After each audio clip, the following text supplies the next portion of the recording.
Well, howdy there, Internet people. It's Belle again. So today, we're going to talk about Trump's transition, not transitioning. As the incoming Trump administration prepares to take over, there's a massive delay building. Trump's team still hasn't signed the various memorandums of understanding. Without the agreements, Trump's team can't access certain information, secure servers, or people. This means the incoming Trump team will not be up to speed on anything that isn't public knowledge. I know, some of you have doubts about the stuff that is public knowledge. During a change of administration, the transition teams are normally in place by mid-November. Trump has named his preferred cabinet, but they won't even have basic access if the agreements aren't signed. Why hasn't Trump's team signed? Trump world really isn't saying what the holdup is. There are various theories.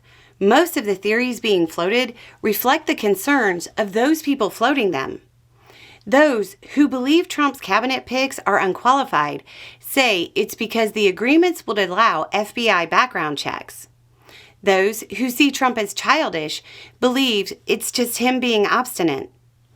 One interesting statement came from the director of the Center for Presidential Transition, who said, quote, "The main thing that it says is that the members of the transition team will be bound by an ethics agreement that ensures that they're using information appropriately, that they limit the use of lobbyists and foreign agents, and that individuals who leave the transition and go back to the private sector won't use this information for personal gain."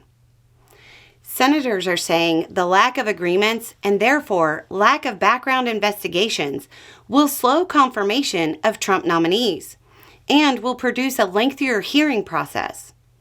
Of larger concern to those who are familiar with transitions are all of those people whose names we don't hear on the news.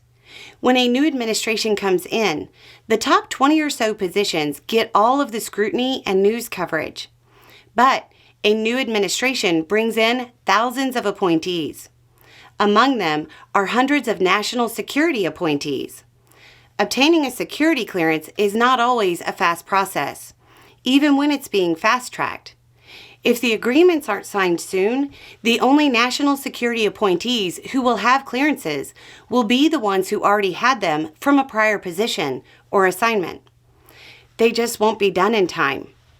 There are about 4,000 appointments to be filled. About 1,200 of those require Senate approval. Without the FBI background checks, that might become a tedious process when it doesn't need to be. Trump world, the White House, and DOJ have all said there are negotiations taking place over the agreements. But there isn't a clear picture over what Trump's objections are, if anything has been resolved, or when agreements might be signed. Without the agreements, there's no legal basis for Trump's team to get access to the information.